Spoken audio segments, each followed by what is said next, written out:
Welcome to Vet Watch here at DVM 360. I'm your host, Christopher Lee. I'm excited to introduce today Dr. Alice Jeromin. She has worked as a hospital pharmacist and is an experienced board-certified dermatologist who splits her time between Ohio and Florida. She focuses on educating pet owners on accurate evidence-based information, and she utilizes two platforms. So there's perfectpet.com, that's perfect spelled P-U-R-R, the better spelling. And she has a YouTube podcast called Speaking of Pets. So if you've not already joined, listened, and subscribed, do so after the show. And with that, welcome, Alice. Oh, thanks, Dr. Lee. It's such a pleasure to see you again. I'd love nothing better than talking about veterinary dermatology. I love it. Awesome.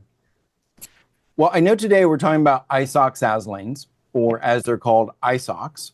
And so to kind of help everyone get on the same page, I don't know, the first time I heard of isox, I thought they were Bluetooth leggings that I had to have for some reason.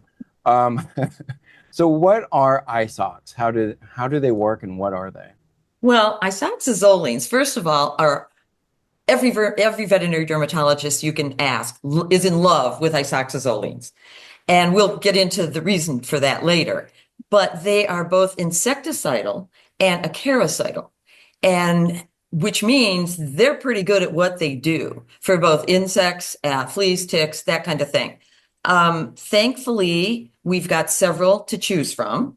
Their method of action is that they antagonize GABA, which is kind of to me like a double negative.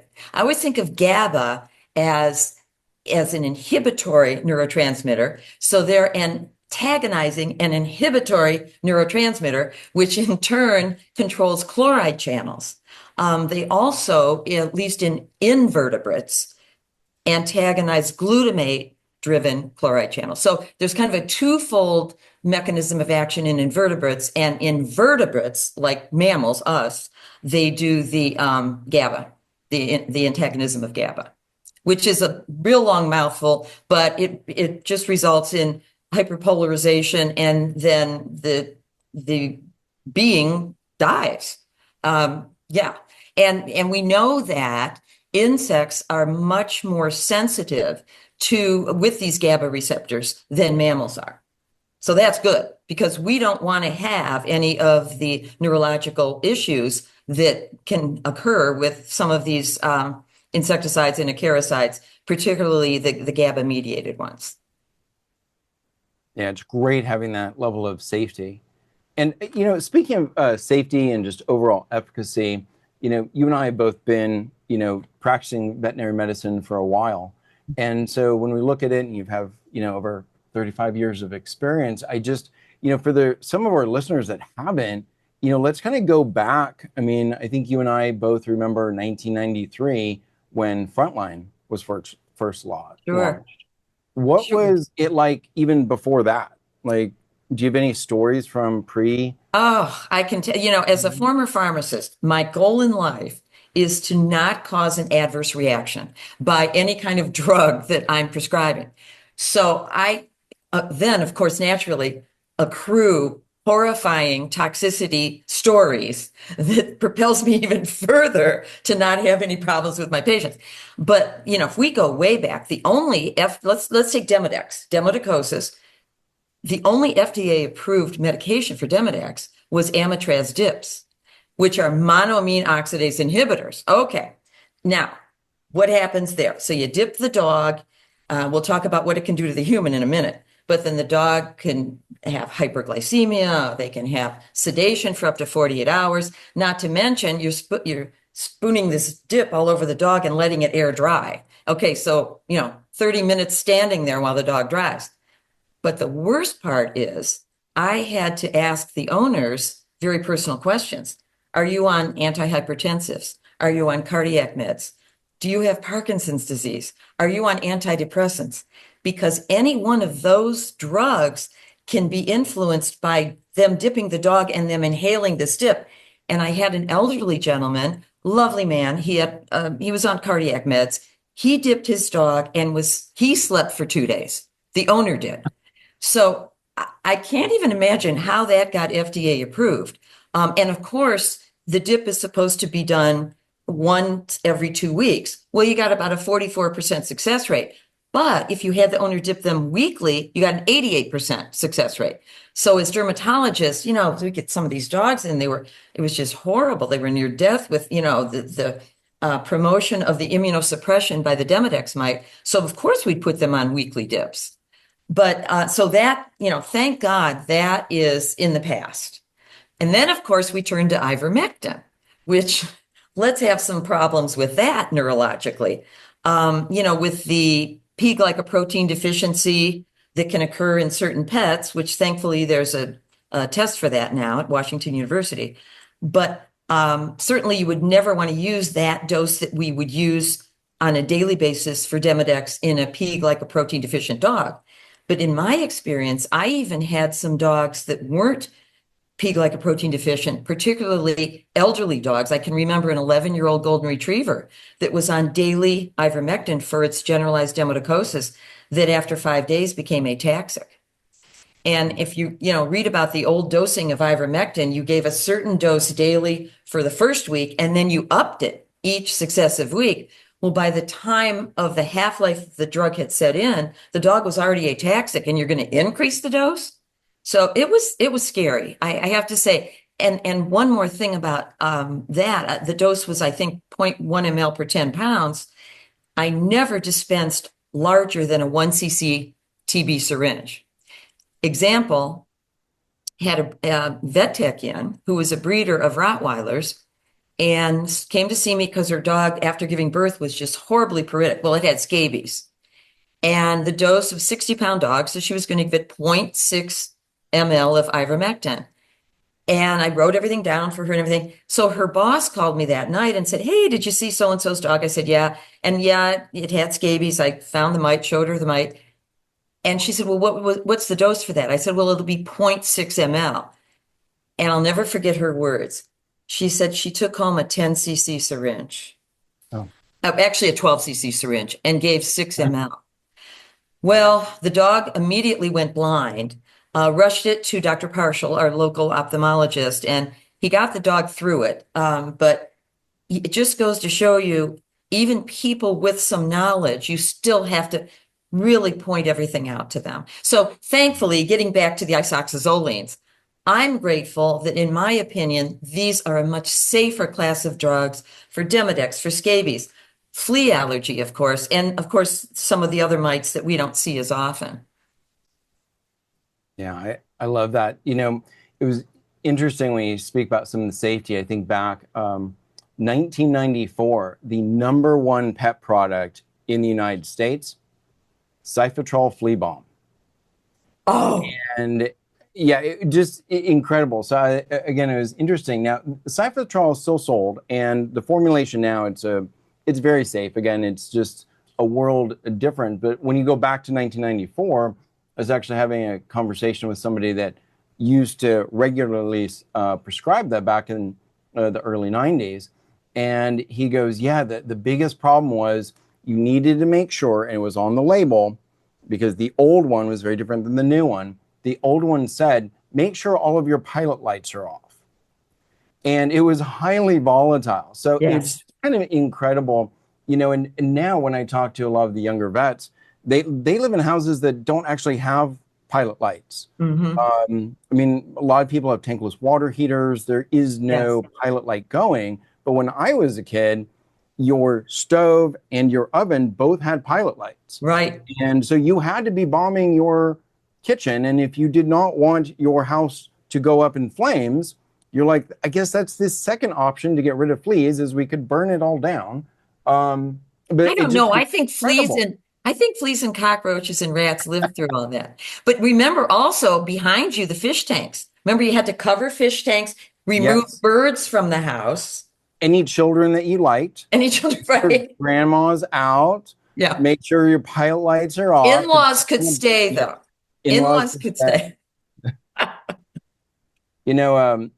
think I'm sure you probably heard the story too, but, again, definitely for the sake of our listeners, Dr. Dryden, Dr. Flea, right, out of Kansas State, he would talk about when he was practicing in the early 80s, and they were having more animals die from fleas, then from parvo, and that was before the parvo vaccine was available. Right. And Saturday mornings, he would have people lined up in the summer euthanizing their pets because they could not deal with it. And kind of fun ectoparasite fact, but 75 fleas will draw out a ml of blood per day. And so it does not take much to just fully exsanguinate these pets. Especially a kitten. Exactly. Yeah. I know. So it's just interesting. I think for isoxazolines, as amazing as they are, we sometimes take them for granted because of what the world was like before, or carbamates, those shampoos, known carcinogen. And there are people sitting there going, well, I mean, fleas or no fleas and a little bit of cancer. And that was their weighing. And I mean, it was just a very scary thing. So we're so lucky to be in the world that we are today.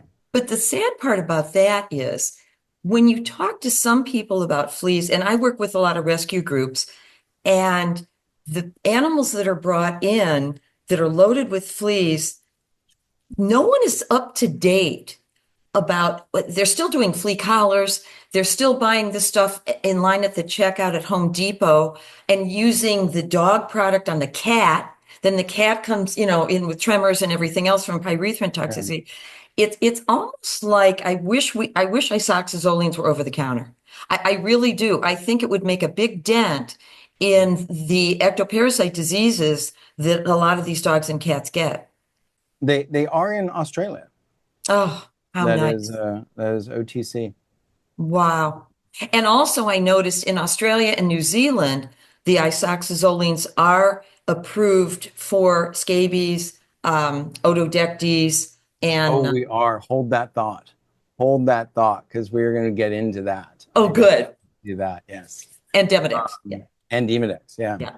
So kind of before we get into that, though, kind of, why we think about eliminating ectoparasites and why that's important, kind of some of that benefits of the isox, and like what diseases don't you see anymore as a dermatologist because of this? Well, we still see flea allergy.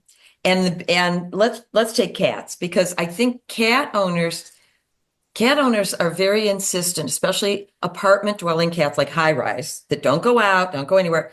There's no way my cat can have fleas. That I almost hate for that conversation to start in the exam room, because I know it's a slippery slope. The other thing I hate to hear is I have the small dog on the exam table and I'm examining, and there's a few fleas. Yeah, I know he's got a few fleas, but what is he allergic to? I want to find out what he's allergic to. So I will say this, and I'm going to confess right now, sometimes those dogs have Clientiella in addition to their fleas, because once they find they have a mite, all of a sudden it's scary to the human. Whereas the fleas, they're dealing with that. He's got a couple of fleas, but I want to know what he's allergic to. So the convincing, to me, I'm thankful we've got a wonderful product, okay? But convincing the owner, especially as the specialist, they've probably been to 2-3 other vets and found out that, yes, he's got fleas, but that can't be causing all this problem. The other thing that I've always surprised is, first thing I do, I'm talking to the owner, the dog or cat is on the exam table, I'm combing with my flea comb, and I'll find a flea. And some owners have never seen a flea. So I always point it out. And then you also have the argument that they caught it from your office. So having said that, as a dermatologist, why I love isoxazolines is ectoparasites are my first rule out for a paritic animal, okay? I won't go on to talk about atopy or food allergy till I'm sure they are ectoparasite free. And it's got to be the entire household. I'm not, owners want to just treat the one that's itchy, as opposed to 2 other dogs or 2 other cats, or the cat that goes in and out, which is probably the carrier in the first place. So from a dermatology point of view, ectoparasites are our top rule out. Then we're going to go on to things like, food allergy, atopy, dermatophytosis, that kind of thing. So it's made our life a lot easier. Do I miss seeing Demodex? No, because I know it's bringing that dog, especially that dog's immune system down. I will say where I am still seeing Demodex, and this is for our general practitioners listening out there. Please, when you do ear smears, looking for yeast or bacteria, I think you're doing a great job. I call that a dry ear smear. Please take some of that discharge and put it on a slide in a little bit of oil, because you'll be surprised, both in dogs and cats, that you can find Demodex confined to the ears only. And if you keep putting steroid-containing ear meds in those ears, boy, that Demodex is loving that immunosuppression of the localized area of the skin. So please do ear smears in oil of the ear as well. That's probably one place I'm still seeing it, and that's usually from chronic oversteroid use, if you will, in the ear. But yeah, very important to rule out ectoparasites. I can't go on to plan B before I get plan A under control. And I know we're all guilty of this. Maybe I get a 3-year-old golden retriever in. Never really been itchy before, but 3 years old, I could still have atopy going on, just starting. And he's really itchy. And early scabies is just an itchy dog, just like anybody else that's atopic or food allergic. And I don't see any ear itch, alopecia or crusting. I don't see any elbow or hock or ventral abdomen crusting. So, we'll talk about allergy and things like that. And sure, I'll dispense an isoxazoline. But if I didn't dispense an isoxazoline and had them call me in a week, oh, he's even worse, bring him back in, then I'll have probably some lesions that I can scrape. So itchy dog, especially an older dog, they're not going to start atopy at 8, 9, 10 years of age. But like a marginal 2, 3-year-old dog, real important to rule that out first before you go further. Those are great tips. I love the tip of just doing that swab and look at it under oil to check the Demodex. Yes. I will definitely admit that is not something I do, but I will be doing now. Yay. That's a great Yay. tip. I think also, one of the things you brought up was people go, oh, my dog doesn't have fleas. And you're like, your dog clearly has it. They're like, well, I got it from your office. And kind of a fun fact, but when fleas are newly emerged adults, they look up and are mesmerized by yellow-green light. So they have a photoreceptor on each side. They can't really see much other than light and what color, but they're mesmerized by that yellow-green light. And the moment it gets blocked, they jump. So then when they get onto the animal, so they've gone from, I want to be as high up as possible and look at yellow-green light. Then when they jump onto an appropriate mammal and they start feeding, once they start taking that blood and they're like, oh, hey, this is a nice juicy terrier, I like this. Once that's occurred, their hormones switch in 24 hours and they become afraid of light and want to be as low as possible. So they flip-flop. And so if you have a bunch of fleas and you shine a light on them and they scurry, those fleas have to have been on that animal for more than 24 hours.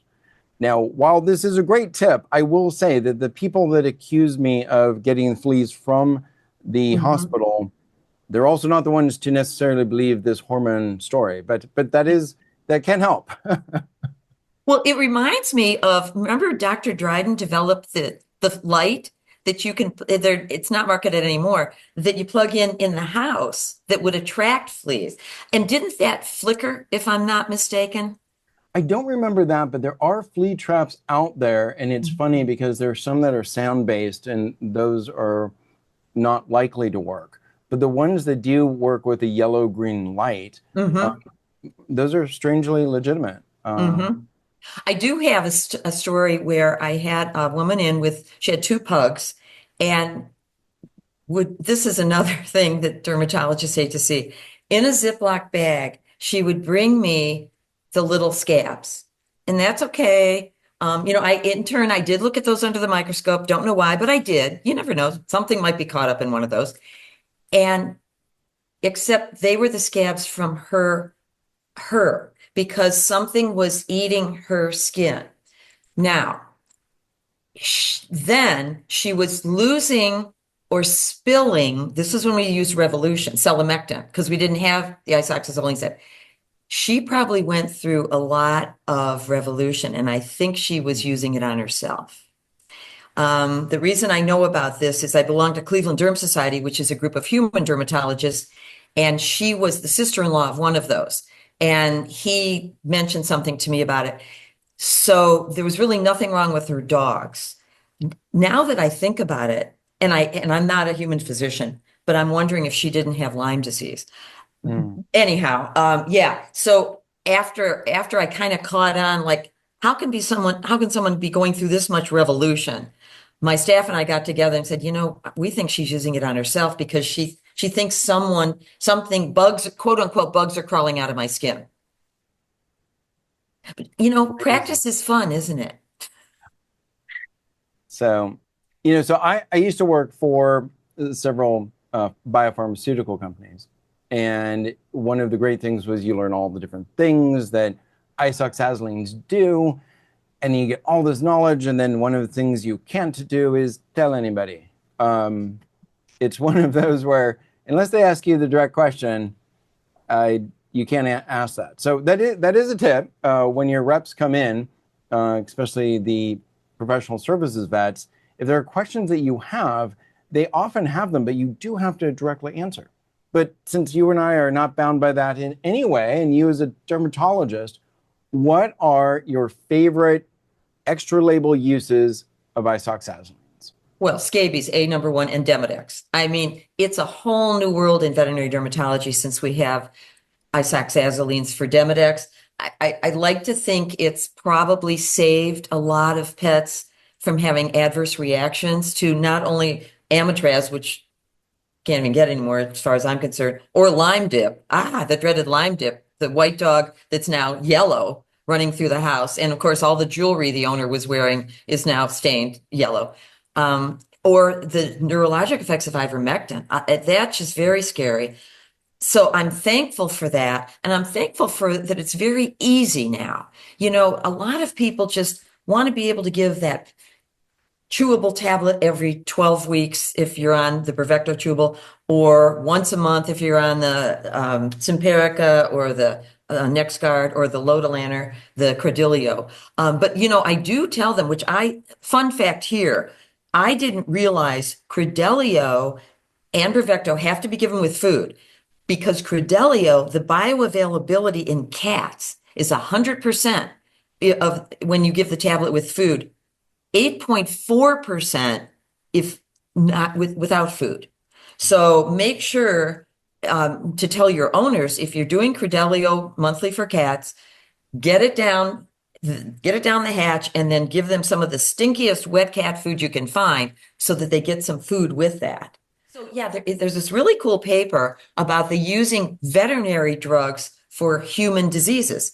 And I believe the study was done with Flurilaner and Foxolaner, using it for Zika virus, and malaria in some of the countries where it's endemic, because you can dose those like every 50 to 90 days, as opposed to using ivermectin, which had to be dosed much more frequently than that.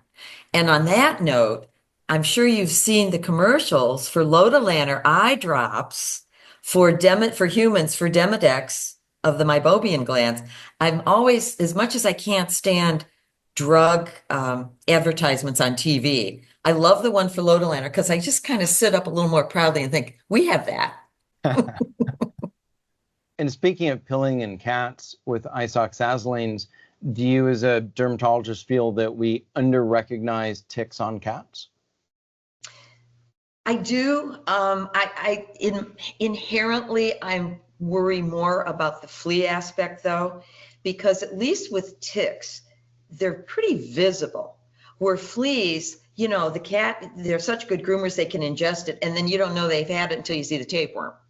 So yes, equally, there is equally bad, but I do think that the owners maybe notice fleas more than ticks. For some reason, I think people want to bring their pet in the house and then look for ticks.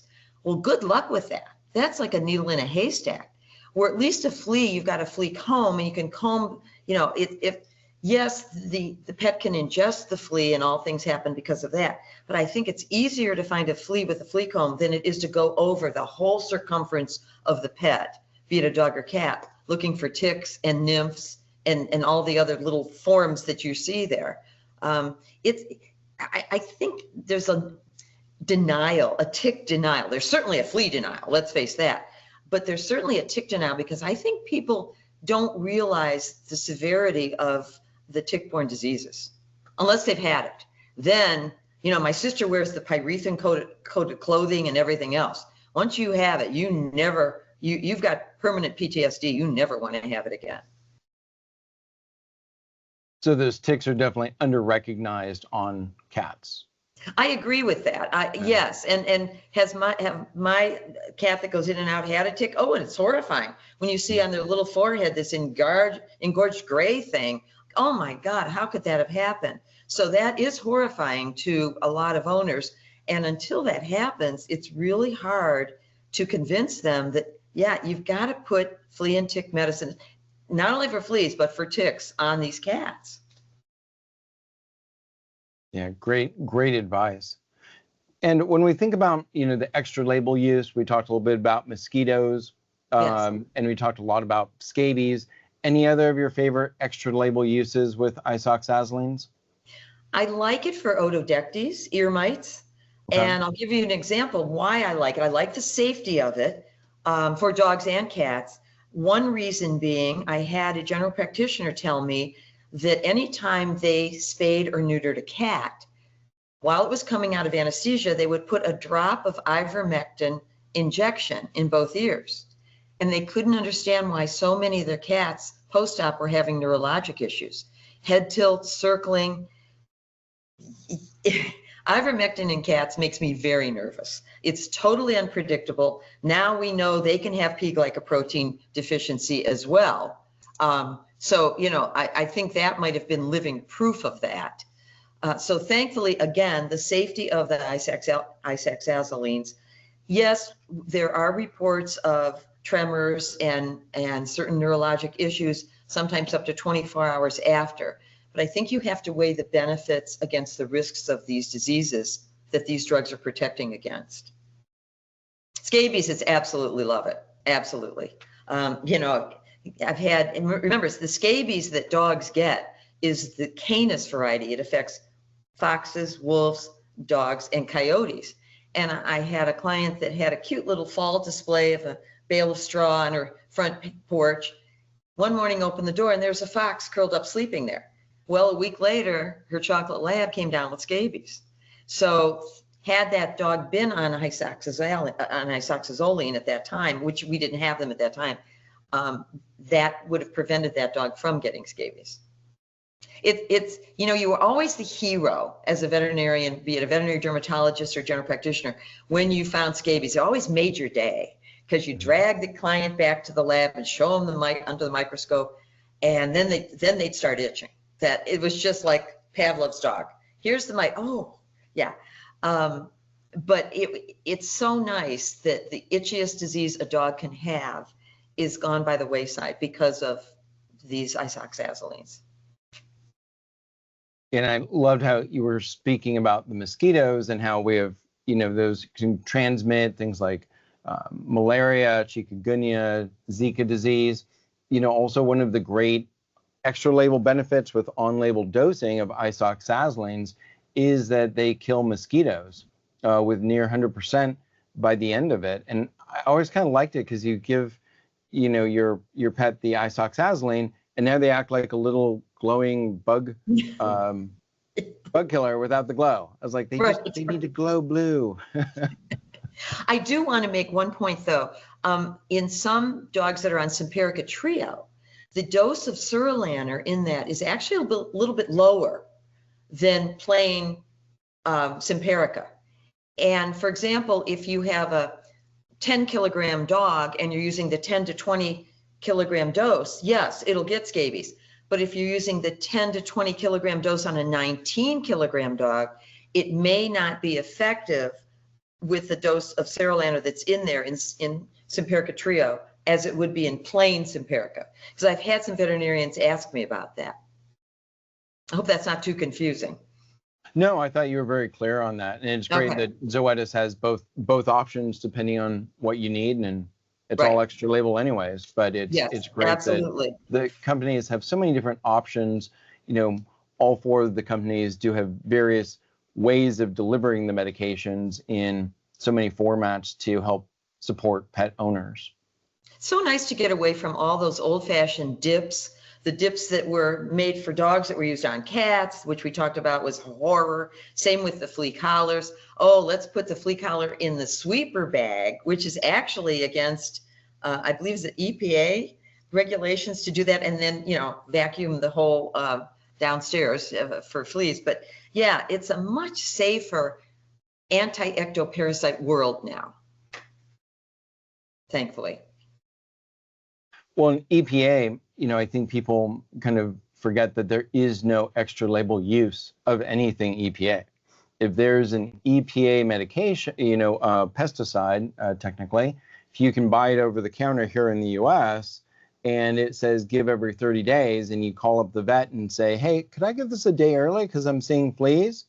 And you say yes as a vet, you and that client have just broken federal law because there is no extra label use of anything EPA. It is a iron glove with that. So true. And when you think about it, in veterinary medicine, so much of what we use is extra label. It's almost criminal to not use it and let that animal suffer when you think about it. I mean, I'm going to use isoxazolines for scabies. I know it's not FDA approved in the US. I know it's approved in Australia and New Zealand, but hey, I'm here to make this pet more comfortable. Well, that's one of the wonderful things with FDA products like the isoxazolines is that allows for extra label use, and we can use things as we need. We're technically in the US, well, you're not likely to be ever convicted of off-label extra label use with a EPA product. You are still violating law, where with FDA products, you have the flexibility. You know, I was just thinking, I wonder if the Good Samaritan law would apply to that. I don't think so, but it's a thought. Like the thought. Yeah. So final thoughts on extra label isoxazolines. I know for me, you know, we talked about mosquitoes and scabies and otodectes. I also, with one of the impending invasions coming into North America, the New World screwworm, I absolutely adore isoxazolines for myiasis. I don't know as a dermatologist if you get a lot of maggot cases, but certainly general practitioners in ER, they see them quite a bit. Right. And, you know, I don't. We actually had a warble, and my entire staff was surrounding this cat. And I was like, could you let the doctor in? I think they already removed it by the time I got through them. But that's very interesting you mentioned that, Dr. Lee. I was reading about that and I thought, how wonderful that, you know, remember you used to use the pyrethrin spray and take the hemostat and pick those out, whereas you can just give a tablet or a topical and you've got it. Yeah. I mean, there's other treatments for it, but I just love those because it's has that extended duration that we see with all of the isoxazolines. Yeah, and I think the safety factor, you know, all of those, the Credelio, Simparica, Bravecto, Nexgard, they've all been given to P glycoprotein dogs that were positive for the P glycoprotein deficiency without a problem. And yes, I get it that we will have, I'm very sensitive to medication, so I always treat my patients as if they were that way. So I understand that we will get some idiosyncratic, if you will, reactions, but that's true really for any drug when you think about it. Perfect example, one on our VetDerm listserv, a patient was on Flurilaner along with Baytril and developed some neurologic issues. They stopped the Baytril, he could tolerate the Flurilaner just fine. Same used to be with ivermectin and ketoconazole together. I never would put my ketoconazole patients on ivermectin for whatever I needed to use it for. Sometimes, you know, two things, 1 + 1 = 4. Yeah. One, I'm sure you remember back with cyclosporin when it's used for atopy, and many times I had clients that it was the cost issue. So we would put the patient on ketoconazole to be able to get a cheaper course of cyclosporin. Right. You're using it actually for the drug interaction. And that's Yeah, that's a good thing. Yeah. Yeah, you're right. Thankfully, the price of cyclosporin has come way down. So any calls to action that you have, or anything that maybe now in this world of isoxazolines that younger vets maybe we're blinded to, that we aren't looking for because we think of the isoxazolines?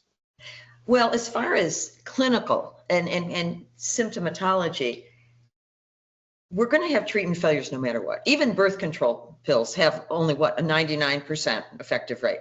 So don't allow yourself to think, well, he's on an isoxazoline, so this can't be scabies, or he's on an isoxazoline, so he can't have Demodex. There's a variability in each being of how they absorb one of these products. They may absorb Simparica better than they do Fluralaner, who knows? But don't allow that to prevent you from doing the diagnostics you need to do, from scraping those ear edges, from scraping those elbows, from getting your ear smears in oil. I will say, interestingly, a look-alike disease for scabies, particularly in boxers. Boxers that with their ear edges, some atopic boxers look very scabies-like. Would you be wrong for starting them on isoxazoline to rule that out? Absolutely not, because then you're ruling out the most important thing you can rule out before going on to a more expensive workout. So there are some look-alike diseases that certainly you would not be penalized for, let's just say, by putting them on isoxazolines to rule out those ectoparasites. And like I said, you can still have scabies or Demodex and be on one of those, only because there's a difference in absorption per patient. That is excellent advice. I love it. Any final thoughts on isoxazolines that you want our viewers to hear? Only my personal, totally anecdotal. I'm not big on giving a lot of medications together. I wasn't big in general practice on giving all the vaccines the same day. So for my own personal 2 golden rescues that I have, if I'm giving them, say, monthly Nexgard, okay, let's take Aflaxoliner, I will wait 2 weeks before I give them their heartworm preventative. That's just me. I don't want to give them together. Just in case neurologically that might kind of put them over the hump there. So I kind of separate mine by 2 weeks. Probably no science behind that. It's just me being extra cautious. Well, thank you again, Alice. It's been a pleasure. And thank you all for watching Vet Watch here at DVM 360, where what you know today will protect everybody tomorrow.